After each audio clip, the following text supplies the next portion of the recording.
skandinavskoj mitologiji on je zastrašujuće divovsko morsko stvorenje, za koje se kaže da je dugačko i nekoliko kilometara. Priče ga općenito opisuju kao zastrašujuću ogromnu hobotnicu ili stvorenje poput lignje koje napada brodove. Prema nekim pričama, kraken je bio toliko ogroman da se njegovo tijelo moglo zamijeniti za vodu.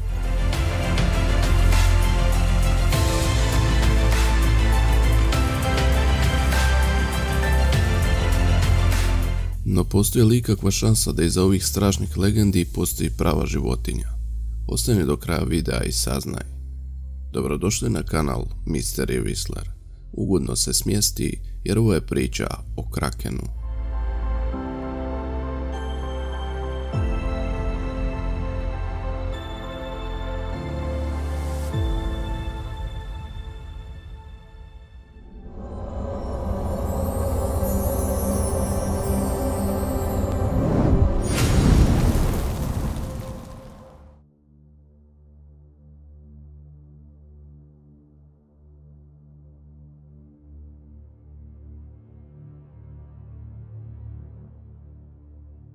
Prema nordijskoj i skandinavskoj kulturi, ovaj gigantski primjerak poznat kao kraken zbog svog oblika lignje ili hobotnice, vjerojatno je najveće zabilježeno čudovište kojeg pamti kriptozoologija. Prema tim kulturama, ovo čudovište je živjelo na dnu mora. Dužinom se protezalo od Norveške do Islanda, pa čak i do Grenlanda. I pojavio bi se samo na površini mora kako bi napao čamce i proždrao mornare koji su u njima bili.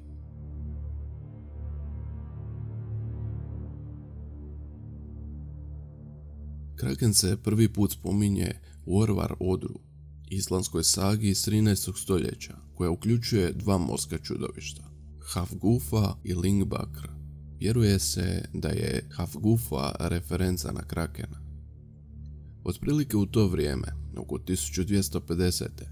još jedan izvještaj o krakenu dokumentiran je u norveškom znanstvenom dijelu Konungskugsia. Navodi da postoje samo dva, jer se ne mogu razmnožavati i treba im toliko hrane da više njih ne bi mogli preživjeti. Taj rad dalje opisuje prehrambene navike krakena, tvrdeći da bi zarobio okolnu ribu tako što bi ispržio svoj vrat, ispuštajući hranu iz usta. Drugi izvještaji upućuju na to da je zvijer ispuštala snažan i neobičan miris kada se htjela hraniti. U svakom slučaju, riba bi se namamila i ušla u krakenova usta da se nahrani. Kao rezultat toga, ogromne količine njih bile bi zarobljene. Iznenadno okupljanje ribe stoga je viđeno kao znak upozorenja za mornare da se brzo udalje od područja kako ne bi postale žrtve krakena.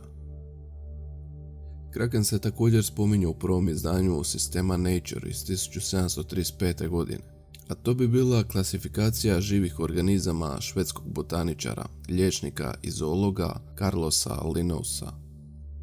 Klasificirao je krakena kao glavonošca, označivši mu znanstveni naziv Microcosmos marinus. Iako je bilo kakvo spominjanje krakena izostavljeno u njegovim kasnijim izdanjima, kraken je bio opisan i u različitim dijelima kasnijih filozofa i znanstvenika. 1746. godine je opisan kao jedinstveno čudovište za koje se veli da obitava u morima Norveške, ali da ni ti sami znanstvenici nikada nisu vidjeli ovu životinju.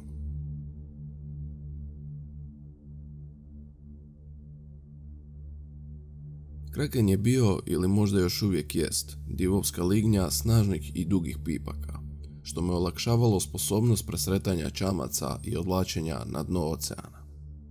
Tu su opisali pomorski izvještaji o brodovima koje je napalo ovo kolosalno čudovište, a koji su analizirali različite grupe naučnika i pseudoznanstvenika kroz povijest.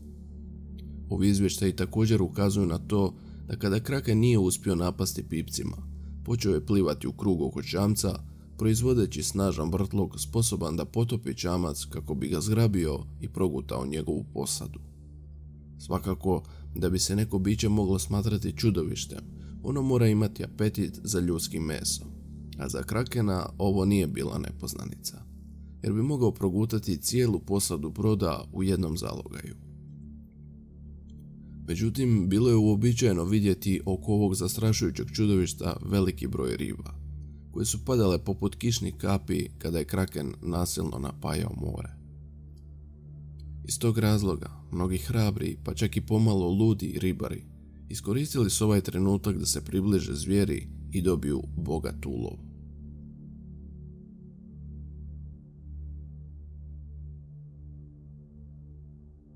Zahvaljujući izvještajima ribara, danski povjesničar Erik Pontoppidan opisao je krakenovu pojavu u svom dijelu Natural History of Norway iz 1755. godine. On je napisao da je zvijer okrugla i puna krakova i veća od svih životinja. Ribari koji su razgovarali s povjesničarom očito su bili jednoglasni u svom opisu stvorenja. Većina znanstvenika vjeruje da se kraken temelji na jednoj ili na spoju vrsta lignji ili hobotnice.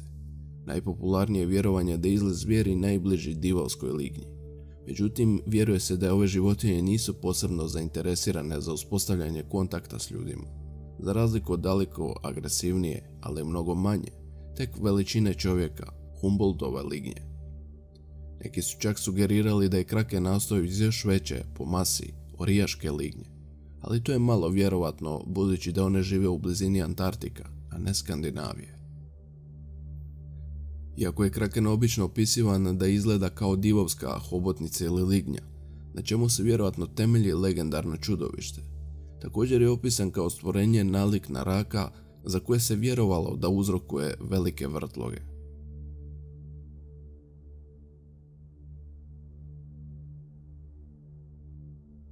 Rečeno je da kraken leži na dnu mora i izlazi na površinu u potrazi za hranom ili kad ga uznemiri vjerovatno veliki brod.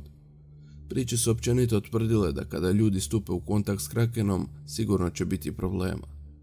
Neke narodne priče to stvorenje spominju kao morski nestašluk, što nagovještava njihovu prirodu, ali je čak i malo ublažen nadimak kada uzmete u obzir strašne priče o divovskim zvijerima koji hvataju brodove pune ljudi, te ih vuku dolje u morske dubine.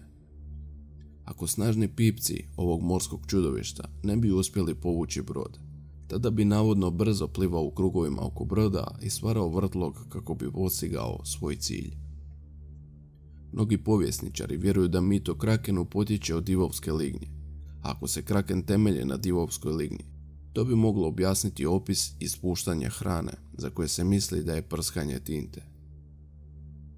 Divovska lignja može doseći do 13 metara u duljinu i ljudi su je rijetko viđali jer živi u vrlo dubokim vodama. Veliki pipci i šokantna pojava tada nepoznatog stvorenja razumljivo bi nadahnula fantastične priče. Čak i danas postoji osjećaj misterije, strahopoštovanja, a ponekad i užasa, kada ljudi čuju priče o divovskim lignjama koje obitavaju u mračnim dubinama oceana.